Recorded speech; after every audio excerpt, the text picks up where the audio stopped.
Welcome to my channel. आज मैं आपको प्लाज़ो की कटिंग बताऊंगी। तो प्लाज़ो की कटिंग के लिए हमने 1.5 मीटर फैब्रिक को 4 फोल्ड करके इस तरह से रखा है और अब हम प्लाज़ो की कटिंग स्टार्ट करेंगे। तो प्लाज़ो की कटिंग हम लोग फोल्डेड पार्ट को अपनी तरफ रख के करेंगे। हमें जो बंद साइड है उसको अपनी तरफ रखना है।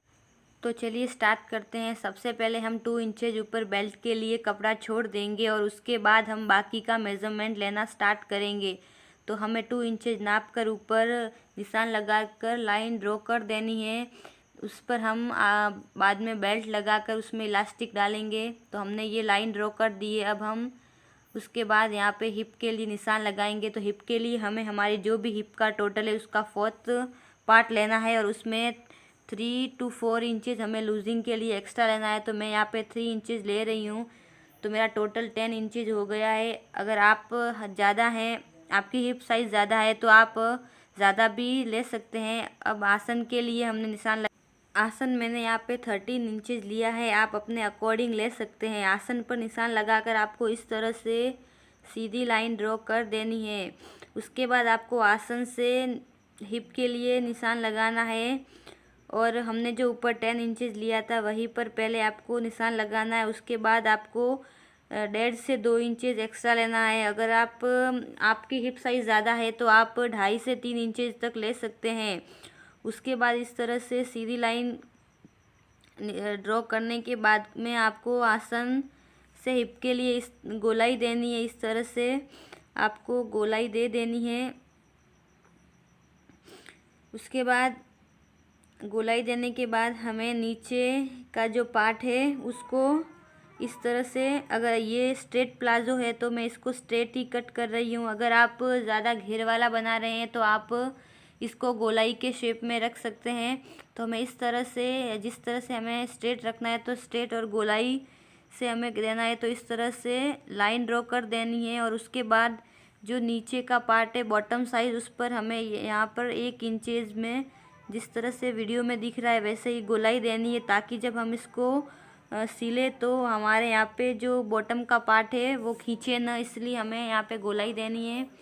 उसके बाद हमने ये जो निशान लगाए हैं उसी के अकॉर्डिंग हमें सीजर से कट कर लेना है। तो आपको उसी निशानों पर इस तरह से कट कर लेना है।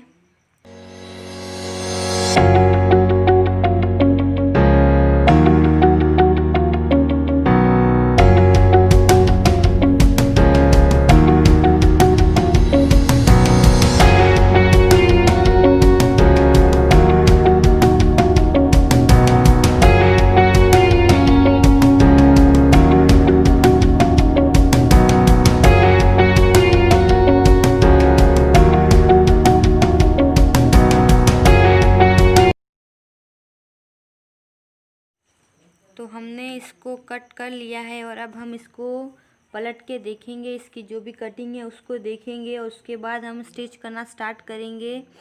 तो हमने निशान पर कट कर लिया है।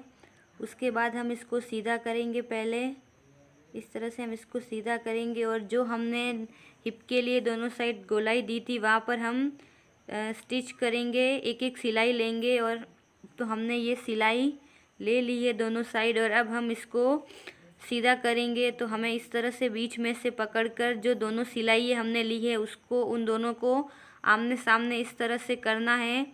इस तरह से करने के बाद हमारा प्लाज़ो कुछ इस तरह से दिखेगा। और अब हमें जो इसके लेग्स बने हैं उनको भी स्टिच करना है। तो हमें यहाँ पे बीच में भी सिलाई देनी है और फिर नीचे बॉटम को भी इस तरह से मोड़ कर सिलाई दे देनी है। तो हमने यहाँ पे सिलाई दे दी है और बॉटम को भी हमने स्टिच कर लिया है। अब हमें बेल्ट को स्टिच करना है। तो सबसे पहले हमने जो बेल्ट के लिए निशान लगाया था वहाँ पर हम इस तरह से उसको पलटकर बेल्ट के लिए यहाँ पर बॉक्स बनाएंगे। तो हमें बेल्ट के लिए इस तरह से फैब्रिक को मोड़कर स्टिच करना स्टार्ट करना है। पहले हम इसको स्टिच करेंगे और उसके बाद ही इसमें इलास्टिक डालेंगे। तो आपको इस तरह से आपको ध्यान रखना है कि बेल्ट में झोल ना आए। आपको प्रॉपरली इसको स्टिच कर देना है। तो हमने ये स्टिच कर दिया है और कुछ जगह हमने इलास्टिक डालने के लिए छोड़ दी है, जिसको हम जहाँ से हम पहले इलास्टिक डालेंगे और उसके बाद हम इसको पूरा सिक्योर करेंगे, तो हमें उसी होल से इलास्टिक को इसमें डालना है। आप चाहे तो पिन की हेल्प से भी इलास्टिक को अंदर डाल सकते हैं। तो हमें इस तरह से इलास्टिक डालना है और उसके बाद इलास्टिक को निकाल कर हमें पहले उसको स्टिच कर देना है। इस तरह से आपको 3-4 टाँके लगाने हैं इलास्टिक पर, ताकि वो टूटे ना। उसके बाद इलास्टिक अंदर डालने के बाद जो खुला हुआ पार्ट है उसको आपको स्टिच कर देना है। इस तरह से आपको खुले हुए पार्ट को भी कवर कर लेना है। तो हमने ये खुले हुए पार्ट को भी प्रॉपरली कवर कर लिया है और अब हमारा प्लाज़ो बनकर बिल्कुल रेडी है।